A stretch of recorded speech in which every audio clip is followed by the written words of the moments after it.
Africa का एक ऐसा देश जिसका साइज तो हरियाणा से भी आधा है, लेकिन इसकी जियोपॉलिटिकल इंपॉर्टेंस बहुत ज्यादा है। जी हाँ, मैं बात कर रहा हूँ जिबाउती की। अफ्रीका के नॉर्थ वेस्ट में रेड सी के किनारे बसा ये छोटा सा देश जिसकी पॉपुलेशन सिर्फ और सिर्फ 9,76,143 है, जो अफ्रीका के किसी भी कंट्री के मुकाबले सबसे कम है। और जिबाउती का एरिया भी सिर्फ 23,200 किलोमीटर स्क्वायर है। अब ना तो यहाँ पर कोई भी बड़ी बड़ी बिल्डिंग्स है, ना कोई खास नेचुरल रिसोर्सेस है। इनफैक्ट जिबाउती तो अफ्रीका के सबसे गरीब कंट्रीज में से एक है। तो फिर हम जिबाउती की बात क्यों कर रहे हैं? क्योंकि दोस्तों जिबाउती में दुनिया की तमाम सुपर पावर्स ने अपने मिलिट्री बेस बना कर रखे हैं और इसके लिए वो हर साल जिबाउती को मिलियंस ऑफ डॉलर्स पे करते हैं। जी हाँ दोस्तों, जिबाउती दुनिया की एकमात्र कंट्री है जहां चाइना और यूएस दोनों के परमानेंट मिलिट्री बेसेस है, और वो भी एक दूसरे से सिर्फ 11 किलोमीटर दूरी पर। लेकिन आखिर जिबाउती ही क्यों? ऐसा क्या है जिबाउती में कि हर कंट्री वहां पर अपना मिलिट्री बेस बनाना चाहती है? तो हेलो गाइस, मैं हूं कौशिक और चलिए शुरू करते हैं एक और नए एपिसोड को। दोस्तों, अगर आप जिबाउती की कैपिटल सिटी का मैप देखोगे तो यहाँ पर आपको यूएस की मिलिट्री बेस देखने को मिलेगी, जो पूरे अफ्रीकन कॉन्टिनेंट में यूएस की एकमात्र परमानेंट मिलिट्री बेस है। यूएस की मिलिट्री बेस में इटालियन सोल्जर्स का भी कैंप है और वो भी वहां पर एक्टिव रहते हैं। अमेरिकन बेस के पास में ही फ्रेंच का एक बहुत बड़ा मिलिट्री बेस है और साथ में यहाँ पर जापान भी एक मिलिट्री बेस बनाया हुआ है, जो कि जापान का एकमात्र फॉरेन मिलिट्री बेस है। मिलिट्री बेस के साथ साथ जिबाउती के नॉर्थ ईस्ट में रेड सी के किनारे फ्रांस का एक नेवल बेस भी है। इसके साथ साथ जिबूटी में जर्मन और स्पेनिश सोल्जर्स भी एक्टिव है। हालांकि उनका कोई मिलिट्री बेस नहीं है, लेकिन वो वहां के होटल्स में रहते हैं। इनफैक्ट कुछ सोर्सेस का ये भी कहना है कि ब्रिटेन और टर्की जैसे कंट्रीज के सोल्जर्स भी यहाँ पर एक्टिव है। हालांकि जो मिलिट्री बेस सबसे ज्यादा चर्चा का कारण है वो है जिबूटी शहर से 5 किलोमीटर दूर बना चाइना का मिलिट्री बेस, जिसके लिए चाइना जिबूटी को हर साल $100 मिलियन पे करता है। और यही नहीं, सऊदी अरेबिया, इंडिया और रशिया भी यहाँ पर मिलिट्री बेस बनाने में इंटरेस्टेड है और इस बारे में उन्होंने भी जिबूटी के गवर्नमेंट से बात की है। तो हो सकता है कि फ्यूचर में हमें यहाँ पर इन कंट्रीज के मिलिट्री बेस भी देखने को मिल जाए। पर आखिर इसके पीछे रीजन क्या है? तो दरअसल जिबूटी की ज्योग्राफी ही उसकी सबसे बड़ी सुपर पावर है। अगर आप जिबूटी की मैप को देखोगे तो आपको दिखेगा कि जिबूटी और येमेन के बीच में ये एक बहुत ही नैरो स्ट्रेट है। इसको बाबेल मानदेव कहा जाता है, जिसका मतलब होता है गेट ऑफ टीयर्स। पहले के टाइम में शिप्स बहुत ही रेयरली इस पॉइंट से क्रॉस किया करते थे, क्योंकि ये एक डेड एंड था। इजिप्ट के बाद शिप्स के लिए आगे जाने का रास्ता नहीं था। लेकिन फिर साल 1859 में फ्रांस ने इजिप्ट के इस पार्ट में कनाल बनाने का फैसला किया, जिसकी मदद से रेड सी और इंडियन ओशियन को मेडिटेरेनियन सी से कनेक्ट किया जाना था, ताकि शिप्स डायरेक्टली सूज कनाल से इंडियन ओशियन में जा सके। 1869 में सूज कनाल का कंस्ट्रक्शन पूरा हो जाता है और ये कनाल पूरे वर्ल्ड ट्रेडिंग को चेंज कर देती है। क्योंकि देखो, पहले जो भी शिप्स यूरोप से इंडियन ओशियन में आती थी ना,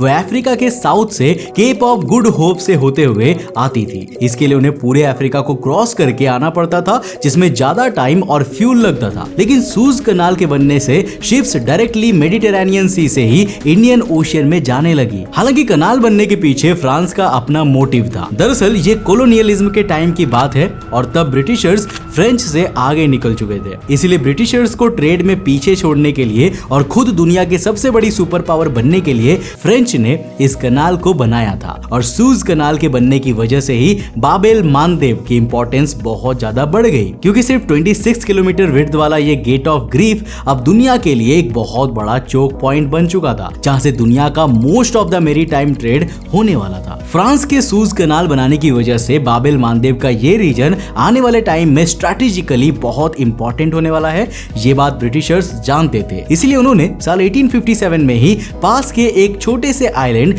पेरिम आइलैंड को अपने कंट्रोल में ले लिया था, ताकि इस रीजन में फ्रांस की डोमिनेंस को काउंटर किया जा सके। इसके साथ साथ ब्रिटिशर्स ने जिबूटी के साउथ में सोमालीलैंड के जिएला और बारबेरा में 2 पोर्ट सिटीज पर भी कब्जा कर लिया। ब्रिटिश और फ्रांस के साथ साथ उस टाइम पर इटालियन एम्पायर भी काफी स्ट्रांग था, इसलिए इटली ने भी अफ्रीका में अपनी पकड़ मजबूत करने के लिए काफी सारे अफ्रीकन रीजन्स में अपना कंट्रोल कर लिया। जैसा कि आप इस मैप में देख सकते हो, ईस्ट अफ्रीका के बहुत बड़े हिस्से पर इटली का ही कंट्रोल था। तो ब्रिटिश और इटली की बाबेल मानदेव के इस स्ट्रैटेजिक रीजन में इस बढ़ती पावर को देखते हुए फ्रांस ने भी इस रीजन में अपना कोई बेस बनाने का फैसला किया और उसके लिए उन्होंने 1896 में अफार्स और ईसा के सुल्तान सुल्तान से बात की जो उस एरिया में रहने वाले लोग थे, जिसको आज हम जिबौटी कहते हैं, और वहां के सुल्तान ने फ्रांस को इस रीजन में रहने की परमिशन दे दी, लेकिन बदले में फ्रांस ने उनको प्रोटेक्शन देने का वादा किया और कुछ पैसे भी दिए। अब फ्रांस ने इस रीजन का नाम फ्रेंच सोमाली लैंड रखा। फ्रांस का ये Somali land world maritime trade के लिहाज से एक काफी इंपॉर्टेंट पॉइंट था, क्योंकि ये शिप्स के लिए एक बहुत बड़ा रिफ्यूलिंग हब था। जैसे जैसे कोलोनाइजेशन का एंड हुआ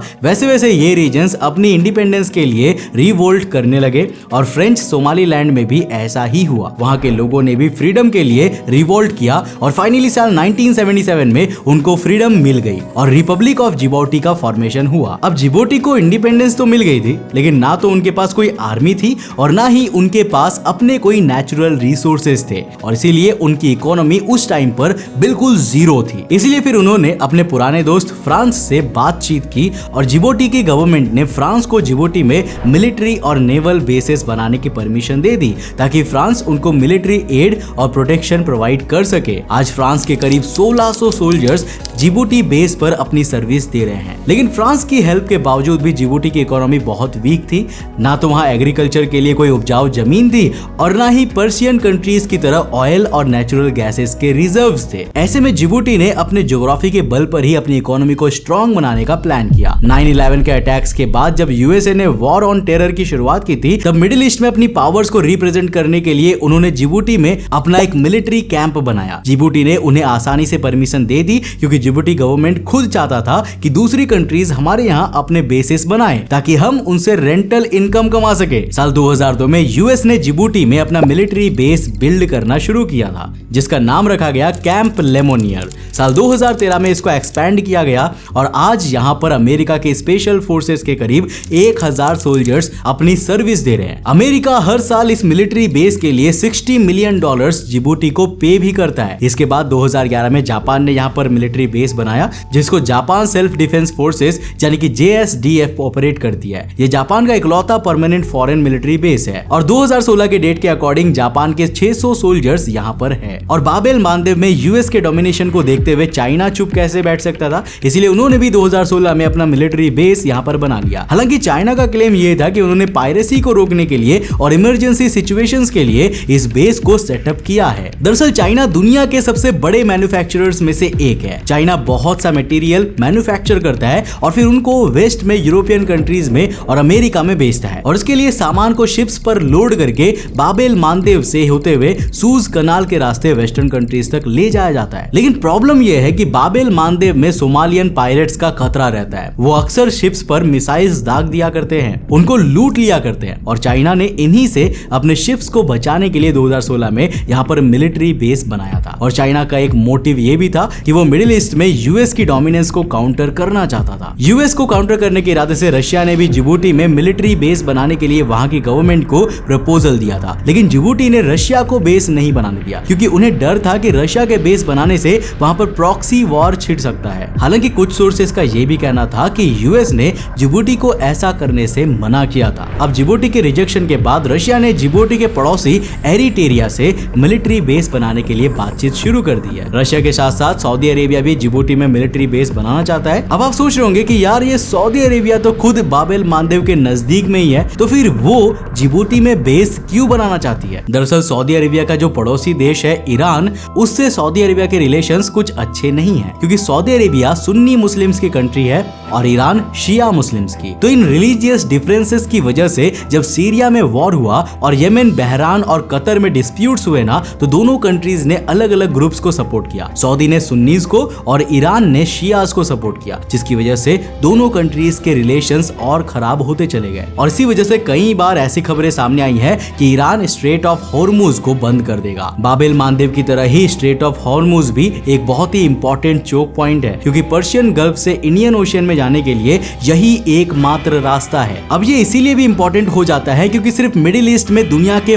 50% ऑयल रिजर्व्स और नेचुरल गैस के 30% रिजर्व्स है। जितने भी गैस और ऑयल के रिजर्व्स है वो सब कुछ पर्शियन गल्फ की साइड में ही है, जैसे कि आप इस मैप में देख सकते हो। और इसी वजह से सऊदी अरेबिया को ये टेंशन है कि अगर कहीं ईरान ने स्ट्रेट ऑफ हॉर्मुज को बंद कर दिया तो उनका ऑयल और गैस का बिजनेस रुक जाएगा। सिर्फ ऑयल ही सऊदी अरेबिया की जीडीपी का 40% कंट्रीब्यूट करता है। और इसी टेंशन को कम करने के लिए सऊदी अरेबिया ने एक 1200 किलोमीटर लंबी east west crude oil pipeline बनाई है जो गल्फ रीजन में ऑयल फील्ड से रेड सी के पास बने यानबू शहर तक जाती है। वहां से ऑयल्स को बैरल्स में भर के और शिप्स में लोड करके रेड सी के रास्ते वेस्टर्न कंट्रीज में भेज दिया जाता है। हालांकि 2019 में इस पाइपलाइन पर भी ड्रोन अटैक्स हो चुके हैं। सऊदी अरेबिया का कहना है कि इन अटैक्स के पीछे यमन के हूतीज का हाथ था, जिनको ईरान सपोर्ट करता है। इन हौतीज ने यमन के एक बड़े हिस्से पर कब्जा करके रखा है और इसी वजह से यमन भी अभी सिविल वॉर से गुजर रहा है। इसी वजह से सऊदी अरेबिया भी जिबूती में अपना मिलिट्री बेस बनाना चाहता है ताकि इन यमन हौतीज को रोका जा सके। और अगर कभी ईरान स्ट्रेट ऑफ हॉर्मुज को ब्लॉक करता है तो सऊदी अरेबिया अपने जिबूती बेस से ईरान को काउंटर कर सके। सऊदी अरेबिया के साथ साथ यूरोपियन यूनियन के लिए भी जिबूती और बाबेल मानदेव का ये रीजन बहुत ही इंपॉर्टेंट है, क्योंकि पहले तो यूरोपियन कंट्रीज रशिया से ऑयल और नेचुरल गैसेस लेते थे, लेकिन जब से रशिया ने यूक्रेन पर वॉर डिक्लेयर किया है तब से यूरोपियन यूनियन ने रशिया पर सैंक्शंस लगा दिए हैं और इसी वजह से रशिया से मिलने वाला ऑयल और नेचुरल गैस अब बंद हो चुका है। ऐसे में यूरोपियन कंट्रीज की डिपेंडेंस मिडिल ईस्टर्न कंट्रीज पर और ज्यादा बढ़ गई है। कतर में दुनिया के 3rd लार्जेस्ट नेचुरल गैस के रिजर्व्स है और इसीलिए अब रशिया की कमी को पूरा करने का काम कतर कर रहा है। कतर से नेचुरल गैस को यूरोप में भेजा जा रहा है। अब अगर ईरान स्ट्रेट ऑफ हॉर्मुज को ब्लॉक करता है तो ये ट्रांसपोर्ट भी रुक जाएगा, जिससे यूरोपियन कंट्रीज को ऑयल और नेचुरल गैसेस नहीं मिल पाएंगी और उनकी इकोनॉमी पर बुरा असर पड़ेगा। जैसे कि साल 2021 में हुआ था जब एवरग्रीन नाम का एक कंटेनर शिप सूज कनाल में फंस गया था और उसने कनाल को कंप्लीटली ब्लॉक कर दिया था, जिसके चलते 6 दिनों तक सूज कनाल बंद हो गया था, जिसके चलते 369 शिप्स को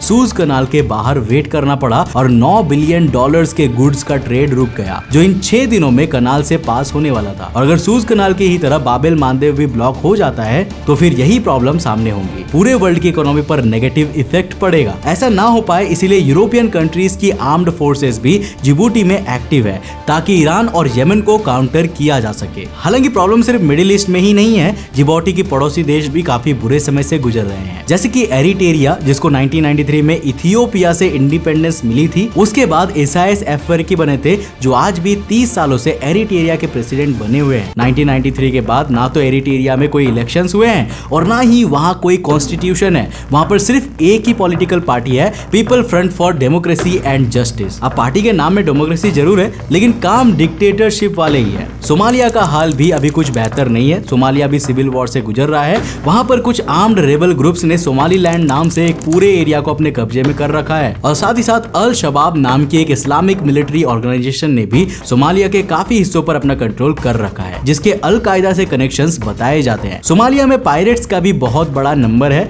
20th सेंचुरी के स्टार्ट में इन पायरेट्स का गल्फ ऑफ एडन में बहुत दबदबा था, लेकिन जब से यूएस, जापान, फ्रांस और चाइना जैसी कंट्रीज ने इन पायरेट्स के खिलाफ एक्शन लिया है, तब से पायरेसी बहुत ही कम हो गई है। लेकिन फिर भी पायरेट्स का खतरा पूरी तरह से खत्म नहीं हुआ है और जिबूती में बने मिलिट्री बेस इन पायरेट्स को भी काउंटर करने में एक मेजर रोल प्ले करते हैं। जिबूती का पड़ोसी देश इथियोपिया, जो अफ्रीका की दूसरी सबसे ज्यादा पॉपुलेशन वाली कंट्री है, वहां पर भले ही डिक्टेटरशिप या सिविल वॉर ना चल रहा हो, लेकिन फिर भी इथियोपिया जिबूती पर हाईली डिपेंडेंट है, क्योंकि जैसा कि आप मैप में देख सकते हो कि इथियोपिया एक लैंड लॉक्ड कंट्री है। एक बड़ी कंट्री के लिए लैंड लॉक्ड होना अच्छा नहीं माना जाता, क्योंकि पानी के रास्ते ही ज्यादातर ट्रेड होता है। ऐसे में जिबूती ही इथियोपिया के लिए मैरीटाइम ट्रेड करने का गेट है। इथियोपिया का 95% ट्रेड जिबूती के पोर्ट से ही होता है। जिबूती की खुद की इंटरनल पॉलिटिक्स की बात करें तो इस्माइल ओमार गुएले ही साल 1999 से जिबूती के प्रेसिडेंट बने हुए हैं। जिबूती है तो एक डेमोक्रेटिक कंट्री ही,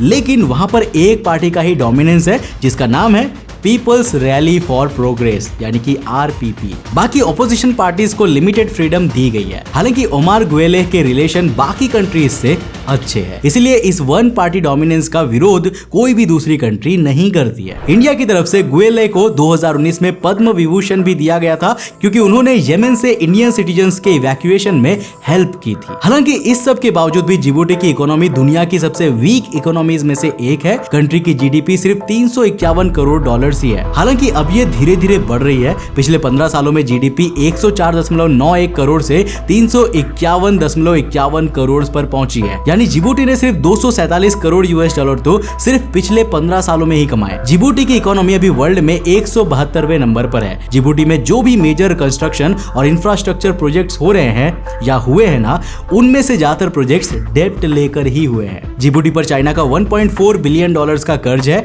जो उनके जीडीपी का 45% है एज पर दी IMF यानी कि इंटरनेशनल मॉनेटरी फंड। हालांकि इस सब के बावजूद भी जिबूटी की गवर्नमेंट ने कंडीशंस को काफी अच्छे से मैनेज किया हुआ है क्योंकि जहां चाइना और यूएस की मिलिट्री साथ साथ हो वहां पर कॉन्फ्लिक्ट्स होने के चांसेस रहते हैं। ऐसा एक दो बार हुआ भी है जब 2018 में यूएस के पायलट्स पर लेजर अटैक्स हुए जो चाइनीज बेसेस के पास में एयरक्राफ्ट उड़ा रहे थे। हालांकि चाइना ने यूएस के इन क्लेम्स को खारिज कर दिया था और उल्टा अमेरिका पर इल्जाम लगाया था कि उनके एयरक्राफ्ट चाइनीज मिलिट्री बेस की जासूसी कर रहे थे। हालांकि जिबूटी गवर्नमेंट किसी भी कंट्री की साइड नहीं लेती है क्योंकि उनको यूएस और चाइना दोनों से ही इनकम हो रही है। तो देखा जाए तो कई सारे रीजंस की वजह से जिबूटी दुनिया की एक मेजर जियोग्राफिकल लोकेशन है। इसी वजह से हर कंट्री वहां पर अपना मिलिट्री बेस बनाना चाहती है ताकि अगर भविष्य में कोई मेजर कॉन्फ्लिक्ट होता है और ईरान या कोई दूसरी कंट्री बाबेल मानदेव और स्ट्रेट ऑफ हॉर्मुज को ब्लॉक करने की कोशिश करती है तो उसको रोका जा सके। आने वाले टाइम में हमें और भी कंट्रीज के मिलिट्री बेस वहां पर देखने को मिल सकती है। अब अगर इंडिया जिबूटी में अपना मिलिट्री बेस और नेवल बेस बनाने में कामयाब हो जाता है तो वो चाइना के स्ट्रिंग ऑफ पर्ल्स स्ट्रेटेजी को काउंटर करने में बहुत बड़ा कदम होगा। तो दोस्तों आज के लिए बस इतना ही। जिबूटी कंट्री का नाम आप में से कितने लोगों ने पहली बार सुना है नीचे कमेंट सेक्शन में लिखकर जरूर बताना। उम्मीद है कि इस वीडियो से कुछ नया जरूर सीखने को मिला होगा। अगर मिला तो इस वीडियो को लाइक करने के साथ साथ अपने दोस्तों के साथ जरूर शेयर करना और अगर आप नए हो चैनल पे तो चैनल को सब्सक्राइब करने के साथ साथ नोटिफिकेशन बेल ऑन कर देना। अब अगर आपको ये वीडियो पसंद आया है तो मैं आपको रेकमेंड करूंगा कि आप नेक्स्ट वीडियो इस वाले वीडियो को देखिए जहां पर हमने बात किया है कि रशिया आखिर इस छोटे से लैंड मास पर कब्जा करके क्यों बैठा है। आखिर रशियन कंट्री से इतने दूरी पर ये छोटा लैंड मास रशिया के कब्जे में कैसे बना हुआ है। यहाँ पर टैप करके देखो, बहुत ही इंटरेस्टिंग वीडियो है। मैं मिलता हूं आपको नेक्स्ट एपिसोड के साथ, तब तक के लिए बाय, जय हिंद।